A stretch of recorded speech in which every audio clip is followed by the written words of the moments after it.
અ, મનસુખભાઈ સાગઠિયા છે એ ટીપીઓ છે. એની સામે ટીઆરપી અગ્નિકાંડ, બનાવટી ડોક્યુમેન્ટ્સ બનાવવાનો અને એસીબીનો એ રીતે કુલ 3 ગુનાઓ રજીસ્ટર થયેલા છે. એ 3 ગુનાઓ પૈકી જે આ ઘટનાની વાત કરી રહ્યા છો એ ટીઆરપી અગ્નિકાંડના કેસની તારીખ નથી. કારણ કે ટીઆરપી અગ્નિકાંડમાં હું વિક્ટિમ પરિવાર વતી છું. એની એ દિવસે ડેટ ન હતી.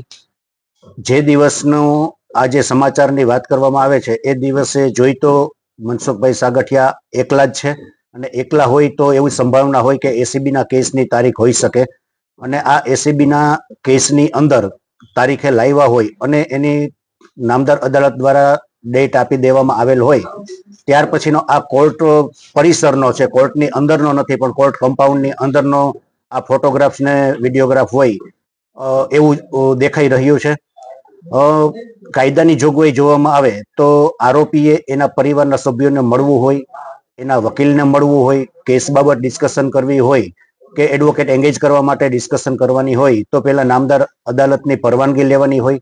કારણ કે તે જ્યુડિશિયલ કસ્ટડીના આરોપી છે, અને જ્યુડિશિયલ કસ્ટડીના આરોપી છે ત્યારે એની જવાબદારી છે એને કોઈ પણ પ્રકારની એ નામદાર અદાલત પાસે પરવાનગી લીધા સિવાય કોઈ જ વસ્તુ કરી શકતા નથી. પરંતુ આ ઘટના જોવામાં આવે તો નામદાર અદાલત દ્વારા તારીખ આપી દીધા પછીની ઘટના હોય એવું જણાઈ રહ્યું છે.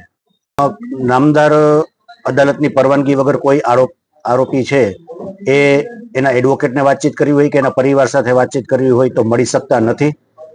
રહી નાસ્તાની વાત, તો જેલમાંથી જ્યારે નામદાર અદાલતમાં મુદતે લાવવામાં આવે ત્યારે તેને જમાડીને જ પછી લાવવામાં આવે છે.